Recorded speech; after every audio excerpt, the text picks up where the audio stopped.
Daniel Lewis Lee. On the morning of July 14, 2020, a man was strapped to a gurney inside the death chamber at the United States Penitentiary in Terre Haute, Indiana. He had been lying there for nearly 4 hours, waiting while lawyers argued over his life in real time. When the lethal injection finally flowed into his veins, his last words were a denial. He told the witnesses watching through the glass that he was not a murderer, that he had made mistakes, but was not the man they were killing. He was pronounced dead at 8:07 in the morning.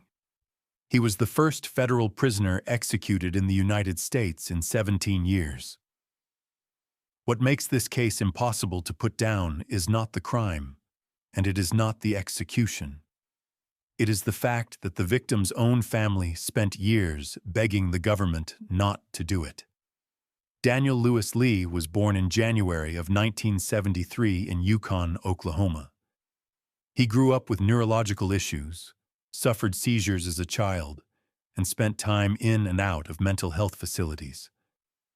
By 17, he was already tangled in a murder case, serving as a lookout in a robbery that left a 22-year-old dead. The murder charge was dropped after he cooperated, and he walked with a suspended sentence for robbery. He lost his left eye in a bar fight a few years later, reportedly after using a racial slur against a Native American man, and that brawl set the trajectory for what came next. He fell in with a man named Chevy Kehoe, the charismatic leader of a white supremacist group called the Aryan People's Republic. Kehoe had a vision for an all-white ethnostate in the Pacific Northwest, and Lee became his willing accomplice. On January 11, 1996, in Pope County, Arkansas, Lee and Kehoe dressed as federal agents and broke into the home of a gun dealer named William Frederick Mueller. They waited. When William returned with his wife Nancy and her 8-year-old daughter, the pair overpowered the family and tortured them with an electric cattle prod, forcing the child to reveal the location of $50,000 in cash and firearms. They sealed plastic bags over the heads of all 3 victims with duct tape, suffocating them. The bodies were weighted with rocks and thrown into the Illinois Bayou, where they surfaced months later in Lake Dardanelle. Lee walked away with roughly $3,000 to $4,000 and a pistol. 3 months later, the pair detonated a pipe bomb at Spokane City Hall, though no one was injured. The broader plan for the Aryan People's Republic was collapsing, but the damage in Pope County was done. Lee and Kehoe were tried together in 1999. Both were convicted, but the sentencing split in a way that would define this case for the next 2 decades.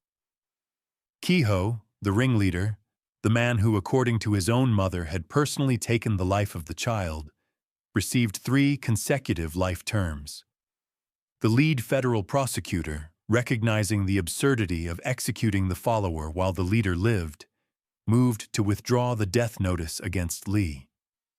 Main justice in Washington overruled her. The jury gave Lee the death penalty. That disparity became the fault line of every legal challenge that followed. The trial judge and the lead prosecutor both wrote letters to Attorney General Eric Holder in 2014, asking him to commute Lee's sentence. They called the disparity indefensible. Then came the families. Nancy Muller's mother, Erlene Branch Peterson, who was also the grandmother of the 8-year-old killed that day, became one of the most vocal opponents of the execution. She said publicly that she could not see how executing Daniel Lee would honor her daughter in any way, that it dirtied her daughter's name because her daughter would not have wanted it. Nancy's niece, Monica Vailette, said the execution had nothing to do with the families and that there was zero regard for their health and safety. She said the final chapter of her aunt's story was now someone being killed in her aunt's name. None of it mattered. When Attorney General William Barr announced the restart of federal executions in July of 2019, Lee's case became the lead test of the new single-drug pentobarbital protocol. Judge Tanya Chutkan issued an injunction in November of 2019. The D.C. Circuit vacated it the following April. The victim's family sought a COVID-era stay on health grounds, arguing that traveling to Indiana during a pandemic to witness an execution they opposed put their lives at risk. A federal judge granted it. The Seventh Circuit reversed. In the final hours, Chutkan enjoined the execution again over the lethal injection protocol. The Supreme Court vacated the injunction 5-4 in an unsigned order at roughly 2 a.m. on July 14th. Lee had been strapped to the gurney for nearly 4 hours by then, an IV line in his arm, while the legal arguments played out above him. His defense attorney called it beyond shameful, saying the government carried it out in haste in the middle of the night, while the country was sleeping, and that counsel could not even be present with their client. Attorney General Barr released a one-line statement afterward, saying Lee had finally faced the justice he deserved. The victim's grandmother, who had fought for years to stop the execution, disagreed until the day she died, and the government was not finished. 2 days later, they were back in the death chamber. Wesley Ira Purkey. When the guards came for Wesley Purkey on the morning of July 16, 2020, the 68-year-old had spent the previous evening watching television. He saw Bill Clinton on a news broadcast and remarked that he planned to vote for him in November. He ordered pecan pie as his final meal and asked to save it for later. He did not understand there would be no later. Purkey was born in January of 1952, and the forensic record of his childhood reads like a catalog of damage. He was subjected to prolonged abuse as a child, beginning at age 10. Multiple categories of childhood trauma were documented by forensic psychiatrists, and he was cycling through psychiatric institutions by the time he was 14. By adulthood, he carried diagnoses of complex post-traumatic stress disorder, schizophrenia, bipolar disorder, major depression, and psychosis. In 1980, he and an accomplice shot a man twice in the head during a robbery in Wichita. The victim survived but was permanently disabled. Purkey served a prison sentence and was paroled in the mid-90s. On January 22, 1998, Purkey, then 46 and on parole, drove from his home in Lansing, Kansas to Kansas City for a job interview. Afterward, he smoked crack cocaine and began trolling the streets. He encountered a 16-year-old who had just walked off the campus of East High School after a fight. Purkey picked her up and bought her gin at a liquor store. When she asked to be let out of the vehicle, he produced a knife and took her by force to his home in Kansas. What followed was described in court filings as deliberate and premeditated. The young woman was harmed fatally in the basement. Purkey then disposed of the remains in a way that ensured they would never be recovered. To this day, her family has never been able to bury their daughter. 8 months later, Purkey beat 80-year-old Mary Ruth Bales to death with the claw end of a hammer after going to her Kansas City home to fix a sink. He was arrested promptly for that killing. While awaiting state trial in 1998, Purkey made a calculation that would seal his fate. Believing wrongly that a federal conviction would guarantee him life in a more comfortable federal facility, he confessed to the killing of the teenager to a Kansas City police detective and an FBI special agent. He led investigators to the disposal site, gave multiple written statements, and essentially handed the government its death penalty case. It was one of the great miscalculations in the history of federal capital punishment. He pleaded guilty to the Bales murder in Kansas State Court and received life. Federal prosecutors in Missouri then indicted him for kidnapping, resulting in death, and pursued execution. He was convicted in November of 2003. At sentencing, a witness testified that Purkey had committed further acts of violence against another person at knife point in a prison kitchen. By 2019, the man the government wanted to execute was vanishing. 2 independent examiners diagnosed Purkey with Alzheimer's disease and progressive dementia on top of his existing schizophrenia and frontal lobe brain damage. He had come to believe his execution was retaliation from prison staff for his many grievances. He thought his own lawyers were part of a conspiracy against him. He believed staff were putting poison and feces in his food. His defense team argued he no longer had a rational understanding of why the government planned to execute him. Judge Chutkan granted 2 injunctions. The Supreme Court vacated them both, 5-4, in the early hours of July 16.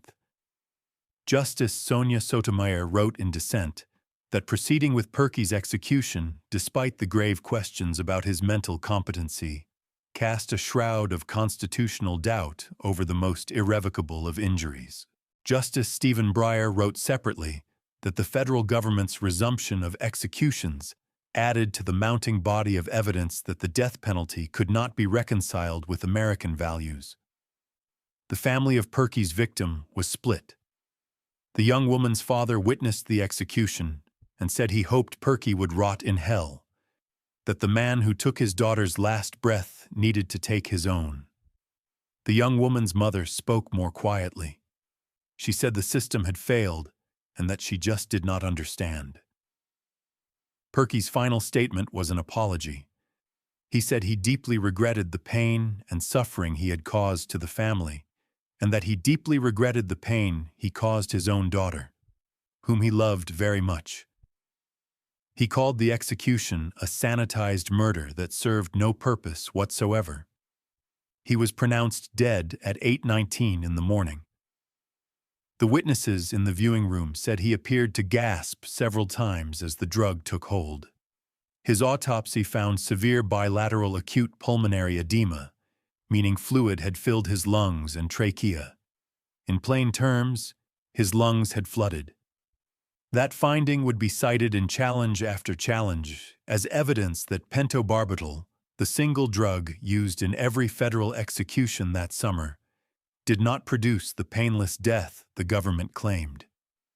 Defense teams in subsequent cases argued it produced something closer to a drowning sensation, a slow suffocation from the inside. The government did not pause. The very next day, they executed a 3rd man. Dustin Honken. In the summer of 1993, 5 people vanished from north-central Iowa.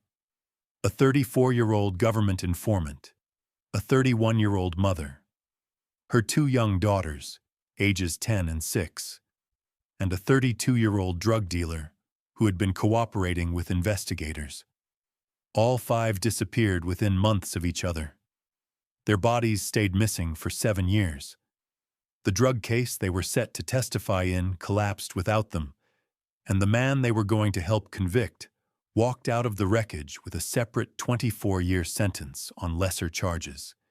His name was Dustin Honken, and by every account, he was one of the most intelligent criminals to ever come out of the Midwest. Honken was born in March of 1968 in Britt, Iowa. His father was an alcoholic bank robber who served prison time and spent visits regaling his sons with stories of his exploits. Honken was academically gifted, strong in mathematics, with nearly a 4.0 average through a year of community college chemistry. In 1991, he and a childhood friend moved to Arizona and built a sophisticated methamphetamine lab producing exceptionally pure product, which they distributed through a network of dealers in north-central Iowa. In March of 1993, Honken was indicted for meth trafficking after one of his dealers, a man named Greg Nicholson, agreed to cooperate and secretly recorded their conversations.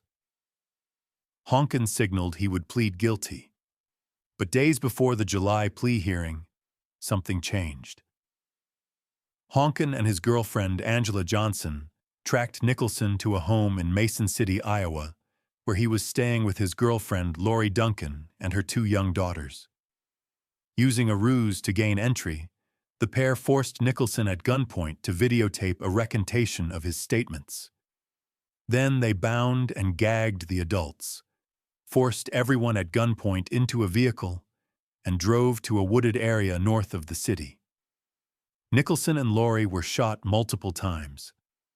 What happened to the 2 children was described in court filings as execution style. The scope of what was done to them was staggering. They were still in their swimsuits from a hot July afternoon when their lives were taken. Honken returned to the graves the following day and shot the 2 adults again to make certain. In November of 1993, Honken eliminated another would-be witness, a dealer named Terry DeGius. Johnson lured him to a vacant farm, and Honken beat him and shot him dead. For 7 years, none of the 5 bodies were found.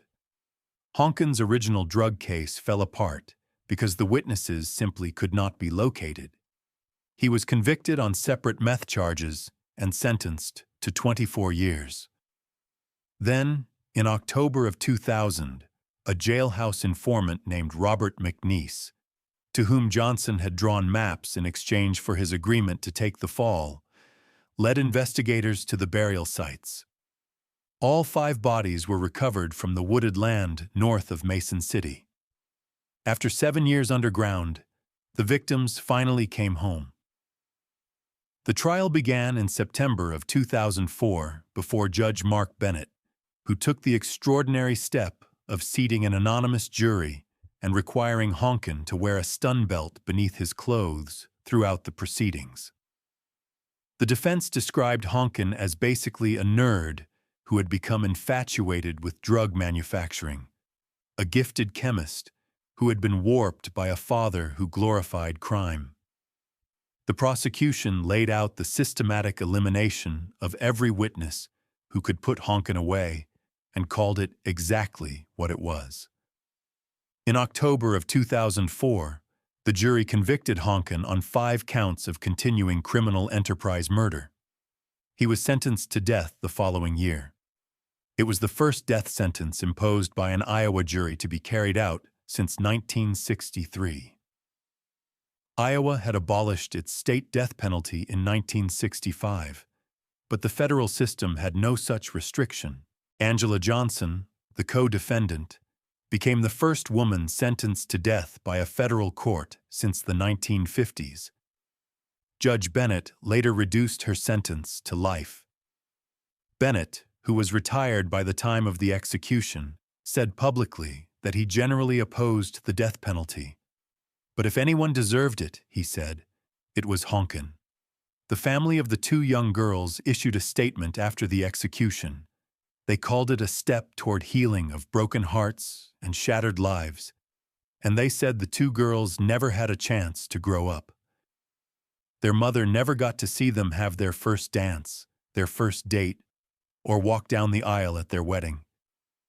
Honken had converted to Catholicism on death row. A priest stood beside his gurney as the drug was administered. He recited a poem by Gerard Manley Hopkins about a place where springs do not fail and where no sharp hail falls. And then, as the pentobarbital entered his veins, his final words were a prayer to the Mother of God. His defense attorney said the Dustin Honken they wanted to kill was long gone. The man they killed that day, he said, was a human being who could have spent the rest of his days helping others and further redeeming himself. He was pronounced dead at 4:36 in the afternoon on July 17, 2020. His last meal was Pizza Hut, totaling $33.11, 3 executions in 4 days. And the government had scheduled 4 more before the year was out. The first of those was a case that put the Department of Justice on a collision course with a sovereign nation. Lezmond Mitchell. The Navajo Nation does not believe in the death penalty. Its leaders, its legal code, and its spiritual traditions reject it. So when the United States government announced it would execute a man for a crime committed against Navajo citizens on Navajo land, the nation's president and vice president wrote directly to the President of the United States asking for mercy. 13 other tribal nations joined them. The answer was silence. Lezmond Mitchell was born in September of 1981 in Fort Defiance, Arizona. He was 1/4 Navajo, 1/4 white, and half Marshallese, and he was an enrolled citizen of the Navajo Nation. His childhood was defined by alleged abuse from grandparents who beat him with whatever was at hand, followed by years with a controlling and emotionally abusive mother in California. Despite all of it, Mitchell managed to become a strong student and a multi-sport athlete in high school. He had college football prospects, was on the student council, and had no juvenile criminal record. By every outward measure, he was on a different trajectory entirely. That trajectory ended on October 28, 2001. Mitchell, then 20 years old, and a 16-year-old accomplice named Johnny Orsinger set out from Round Rock, Arizona, looking to steal a vehicle for use in a planned armed robbery of the Red Rock trading post. They were hitchhiking when 63-year-old Alice Slim and her 9-year-old granddaughter, returning from a visit to a Navajo medicine woman in New Mexico, picked them up in Slim's truck. Near Sawmill, Arizona, the pair attacked Alice Slim, stabbing her 33 times. They dragged her body into the back of the truck. The child was forced to ride beside her dead grandmother's body as Mitchell drove deep into the Chusca Mountains.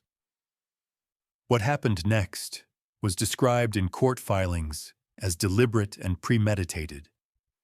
The child's life was taken in the mountains, and both victims were subjected to further acts that the court record describes, but that serve no purpose to detail here. The truck was used 3 days later to rob the trading post, and was then abandoned and partially burned. Mitchell was held in Navajo tribal custody for 25 days without access to a lawyer, interrogated repeatedly by the FBI before he was formally indicted in federal court. And this is where the legal machinery of the case became as controversial as the crime itself. The Navajo Nation had specifically opted out of the Federal Death Penalty Act's tribal consent provision. Under that law, a straight murder charge on tribal land could not yield a federal death sentence without the tribe's agreement. The nation said no.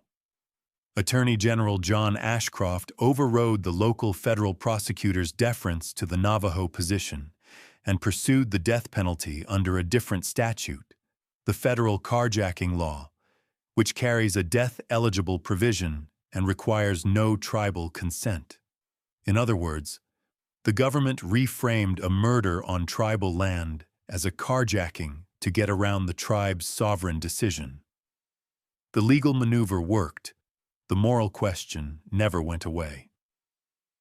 After a 19-day trial before Judge Mary Murguia, an 11 white, 1 Native American jury convicted Mitchell in May of 2003 and sentenced him to death. Orsinger, the juvenile accomplice who prosecutors themselves later called the lead instigator, received life. And no, I'm not making that up. At Orsinger's resentencing hearing in 2015, the Assistant United States Attorney prosecuting the case called Orsinger the lead instigator, not Mitchell. He told the court that Orsinger was the one who initiated the stabbing of Alice Slim, who was always the instigator in the face of adults, and that Orsinger should never walk in his community again. The man prosecutors described as the follower was sentenced to death. The one they called the leader got life because he had been 16 at the time. Mitchell's appeals were uniformly denied. The Ninth Circuit called his defense thorough in the extreme. In July of 2020, Navajo Nation President Jonathan Nez and Vice President Myron Lizer wrote to President Trump asking for commutation, saying the request honored Navajo religious and traditional beliefs and the nation's long-standing position against the death penalty for Native Americans. In a detail that bordered on surreal, Vice President Lizer appeared in a speaking role at the Republican National Convention the night before Mitchell's execution. The family of the victims was divided. The father of the 9-year-old supported the execution. He said it was an eye for an eye, that Mitchell had taken his daughter and showed no remorse, and that the Navajo Nation president and council did not speak for him. Alice Slim's grandson opposed it. He said everyone is guilty of sin, that it was not his job to say they should kill someone. Mitchell's defense attorneys called the execution another chapter in the federal government's long history of injustices against Native American people. On August 26, 2020, Mitchell was led into the death chamber at 6:03 in the evening. When asked for a final statement, he replied that he was good. He did not say another word. He was pronounced dead at 6:29. Per his attorneys, he was the first Native American executed by the federal government for a crime against another Native American on tribal land in modern history. The Navajo Nation had not consented. The victim's family had been divided. The co-defendant, who prosecutors called the instigator, was alive in a federal prison. His ashes were returned to members of the Navajo Nation. His defense team said they hoped his case would be remembered not as justice served, but as a reminder of how the federal government has historically treated tribal sovereignty when it becomes inconvenient. 2 days later, the government was back in the chamber. The fifth man was already strapped to the gurney. If you're liking this video and you're not subscribed yet, now's the time. We drop new cases every day. Subscribe so you don't miss the next one. Keith Dwayne Nelson. When the warden asked Keith Nelson if he had any last words, the death chamber went quiet. Nelson stood there for about 15 seconds, staring straight ahead. He did not speak. He did not nod. He did not make a sound. And then the warden turned away and signaled for the injection to begin. Of all 7 men executed that summer, Nelson was the only one who chose total silence. Nelson was born in November of 1974 in Texas and moved to Missouri as a child. He was premature, struggled with health complications from birth, and was later diagnosed with dyslexia. His biological father, Kenneth Morse, was extremely violent, physically abusing his wife and sons throughout their childhood. Nelson was subjected to abuse during childhood from one of his mother's subsequent partners, and again as a teenager in juvenile detention. Prosecutors would later make a point of noting that Nelson had a twin brother who grew up in the same household under the same conditions and went on to live a productive, law-abiding life. In September of 1999, Nelson told a co-worker at a temporary staffing agency named James Robinson that he wanted to kidnap a woman, that he planned to torture her and kill her, and that he expected to go back to prison anyway and wanted to go back for something big. On October 2nd, he tried to abduct a medical student named Mishan Matson at knife point. She fought him off and escaped. 10 days later, on the afternoon of October 12, 1999, a 10-year-old girl was rollerblading in front of her Kansas City, Kansas, home after buying cookies at a nearby gas station. Nelson parked nearby, waited, jumped out, grabbed her around the waist, and threw her into his white Ford F-150 pickup truck. As he sped away, he made an obscene gesture at the child's screaming 11-year-old sister and her older sister, who was 16. Several witnesses recorded his license plate. A man in the area gave chase but could not catch him. Nelson drove to a wooded area behind Grain Valley Christian Church in Grain Valley, Missouri. What happened there was described in court filings as a pattern of deliberate harm. The child was harmed fatally.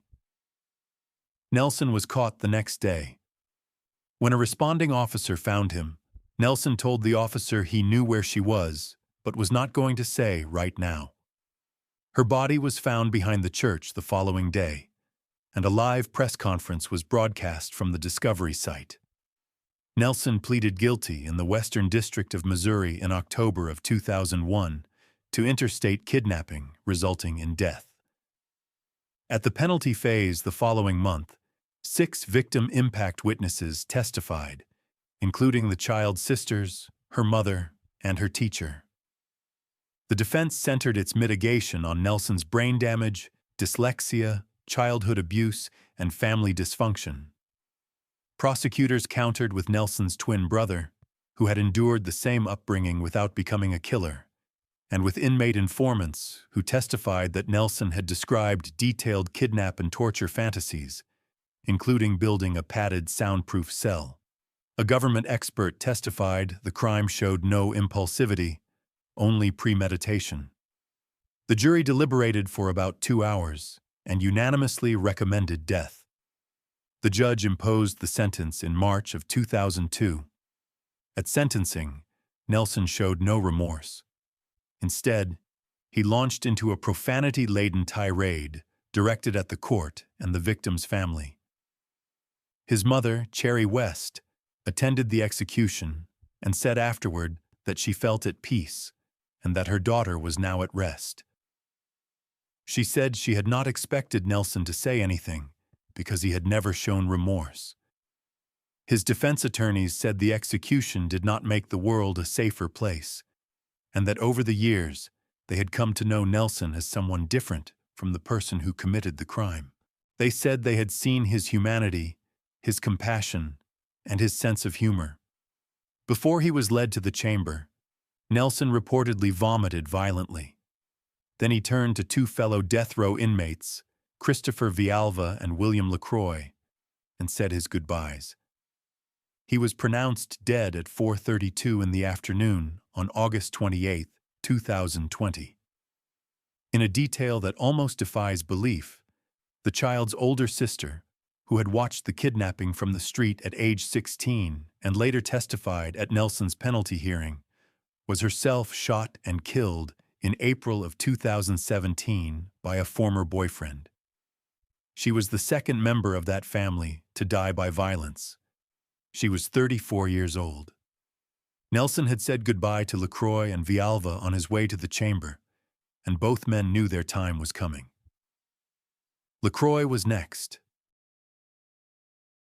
William Emmett LeCroy, Jr. When authorities stopped William LeCroy at the United States-Canada border in Grand Marais, Minnesota, 4 days after the murder, they searched his vehicle and found a knife stained with his victim's blood, a list of items he said he needed to acquire, and a handwritten note addressed to the woman he had killed. The note read, in his own words, that she was an angel and that he had killed her, and that he was a vagabond doomed to hell. That note would follow him for 19 years, all the way to the death chamber. LeCroy was born in 1970. His family life was documented at length during trial by a sociologist named Sandra Vogelsang. His stepfather, Sam Houston, was violent enough that LeCroy reportedly disarmed his own father at one point to prevent him from killing LeCroy's mother. LeCroy joined the United States Army at 17, was stationed in Hawaii, broke his ankle, and saw his paratrooper ambitions end, started drinking and using drugs, went AWOL, and was discharged. Back home, he committed a string of crimes across Cobb County, Georgia, including aggravated assault and burglary. He ultimately received a 20-year state sentence and a 5-year federal sentence. He was released on supervised federal release in August of 2001. His release came with a condition that he undergo a psychosexual evaluation. He fled the September appointment. His probation officer warned him he was rescheduled for October 22nd. He never made it to that appointment either. On the evening of October 7, 2001, armed with a loaded shotgun, a knife, and plastic cable ties, LeCroy broke into a mountain cabin in Cherry Log, Georgia. The cabin belonged to Joanne Lee Teisler, a 30-year-old nurse practitioner and Vanderbilt Honors graduate who lived a few houses from LeCroy's mother and stepfather. LeCroy had been watching Teisler with binoculars. He later told investigators he had come to believe she was someone from his past, a babysitter he claimed had harmed him as a child. He restored the open blinds so the window looked undisturbed, and then he waited. Teisler returned home around 5:40 in the evening from a weekend with her fiancé. LeCroy struck her from behind with the shotgun, which discharged accidentally in the hallway.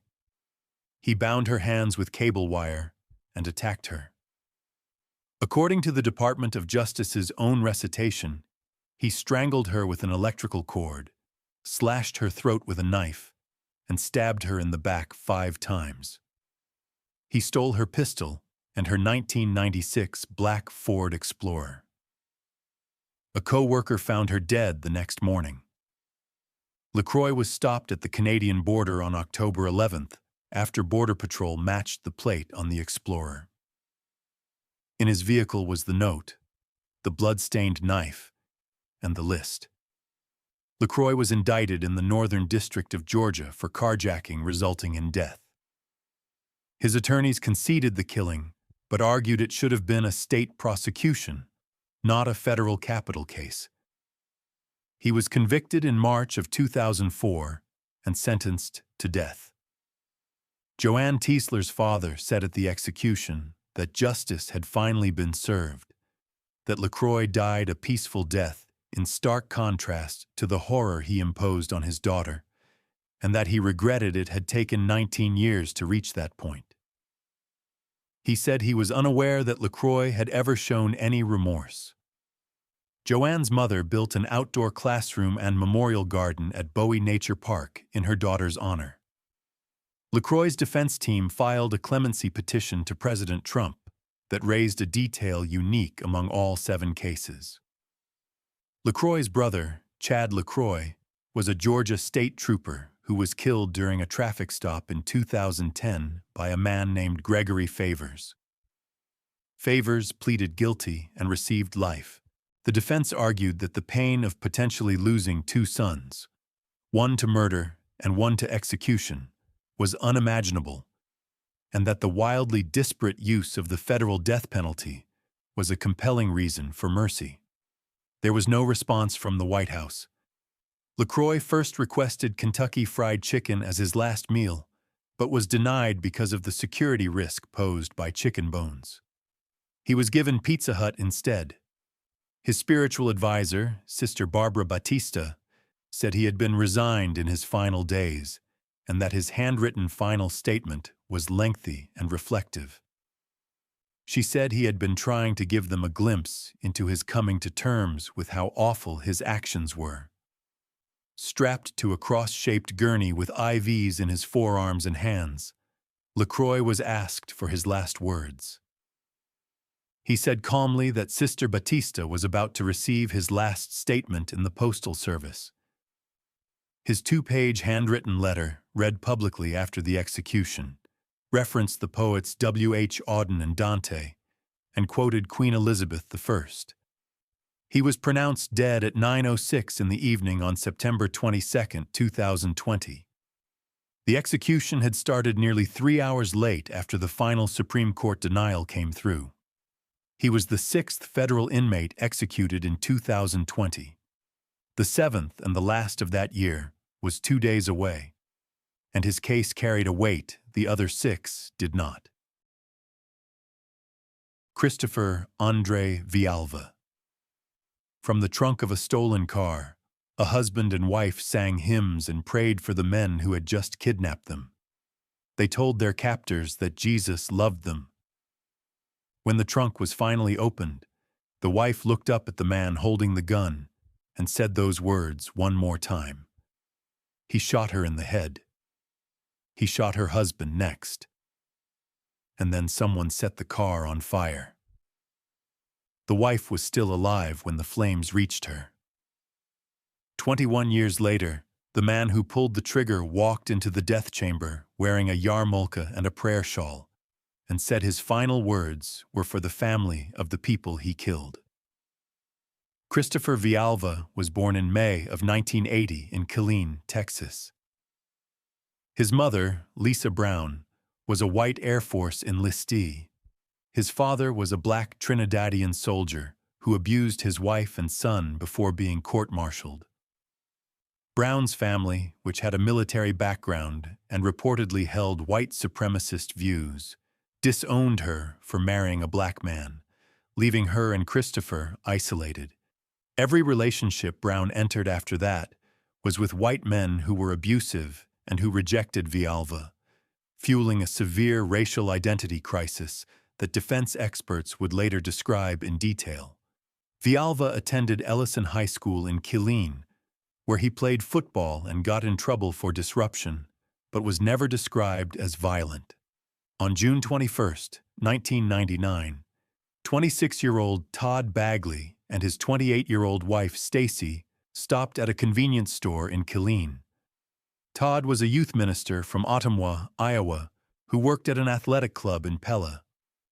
Stacy was also a youth minister at a family church in Oskaloosa. They were in Texas for a church revival. At the store, 19-year-old Vialva, 16-year-old Tony Sparks, and 17-year-old Christopher Lewis approached Todd at a payphone and asked for a ride. The Bagleys said yes. Once the car was moving, Vialva and Sparks drew handguns. Vialva told Todd that plans had changed. They forced the couple into the trunk. For roughly 6 hours, the group drove around Bell County, stopping at ATMs, trying to pawn Stacy's wedding ring, and bringing in 2 more accomplices, 18-year-old Brandon Bernard and 17-year-old Terry Brown. From inside the trunk, the Bagleys sang hymns and prayed aloud for their captors. At the Belton Lake Outdoor Recreation Area on the Fort Hood Military Reservation, Vialva opened the trunk. Stacy told him that Jesus loved him. Vialva, wearing a ski mask, shot Stacy in the head with a .40 caliber pistol. The shot knocked her unconscious, but did not kill her. He then shot Todd, killing him instantly. Bernard set the car on fire with lighter fluid. The autopsy later showed soot in Stacy's lungs, meaning she was still breathing when the flames consumed the trunk. She died from smoke inhalation while still alive in the burning car. The arson plume was spotted by Nolanville police, and all 5 suspects were arrested at the scene within 150 yards of the burning vehicle. Vialva and Bernard were tried in 2000 in the Western District of Texas in Waco, convicted of carjacking resulting in death, and both sentenced to death on June 13th of 2000. The jury was 11 white and 1 black. Sparks, who was 16, initially received life, later reduced in 2018 to 35 years. Brown and Lewis, both 17, received 20 years. A 15-year-old who supplied a weapon got 5. Vialva's defense attorney, Susan Otto, argued that race played a central role in the outcome. Vialva and Bernard were portrayed at trial as gang super-predators, a label that carried enormous weight in 2000, the peak of that media narrative. A 2004 affidavit from a veteran capital defender revealed that Vialva's trial counsel, David Goins, had shown apparent hostility toward investigating and developing mitigation evidence, and was simultaneously seeking employment with the same United States Attorney's Office that was prosecuting Vialva. Court cost caps had limited the mitigation work. The defense argued Vialva had untreated bipolar disorder and organic brain injury, and that, at 19 with documented developmental delays, his judgment was that of a much younger teenager. A clemency petition was submitted to President Trump and never acted upon. Otto would later say she believed the gang framing had a very strong impact on the jury's decision, that they concluded Vialva was a mad dog that needed to be put down, and that time had proven nothing could be further from the truth. On death row, Vialva converted to Messianic Judaism, a faith that blends belief in Jesus as the Jewish Messiah with Jewish practice. He spent roughly 2 years lobbying prison staff to let him conduct weekly services. He led the Passover Seder on death row for 7 consecutive years and ministered to fellow inmates. His mother, Lisa Brown, spoke at a vigil outside the prison hours before the execution. She said her son had been renewed, that he was a new man, that he had said in his own words he had changed and was redeemed. She said she believed it with all her heart, and that was why she was able to let him go. Todd Bagley's mother, Georgia, offered a different view after the execution. She said she believed that when someone deliberately takes the life of another, they should suffer the consequences. She said Vialva's mother had the privilege of visiting her son for 21 years, a privilege that had been denied to her. She could not visit her children on holidays. She had waited 21 years for justice and closure. One of the jurors who convicted Vialva, Calvin McClung, later spoke publicly. He said he would not want to see Brandon Bernard, who he did not believe had any intention of killing anyone, have to die. He also said he had come to regret sentencing Vialva to death. Vialva ordered Pizza Hut as his last meal. Strapped to the gurney wearing his yarmulke and prayer shawl, he addressed his mother through the witness room glass as the injection began. His prepared statement, released through his attorney and the ACLU, said he had been incarcerated for over 20 years, but that those years were not idle time, that he had been on a journey of growth and repentance. He said he had often thought of the Bagleys and knew they were special people. He said he deeply regretted his actions, that he took their loved ones away from them, and that their words were what started him on a path to faith. He said at the end of that path, he found salvation. He asked the Bagley family to forgive him for taking 2 shining lights away from them. His final spoken words in the chamber were a prayer. He asked the Father to heal their hearts with grace and love. And then he said he was ready. He was pronounced dead at 6:46 in the evening on September 24, 2020. His eyes fixed on his mother through the glass. He was the 7th federal execution since July. He was the first black inmate executed in the 2020 restart. And according to the Death Penalty Information Center, he was the first person in roughly 70 years to be executed by the United States government for a crime committed as a teenager. 7 men, 7 executions, 73 days. The largest cluster of federal executions in a single year since 1896, carried out while the country was in the middle of a pandemic, and the courts were still fighting over whether any of it should have happened at all. Thanks for watching. Click here for the next video.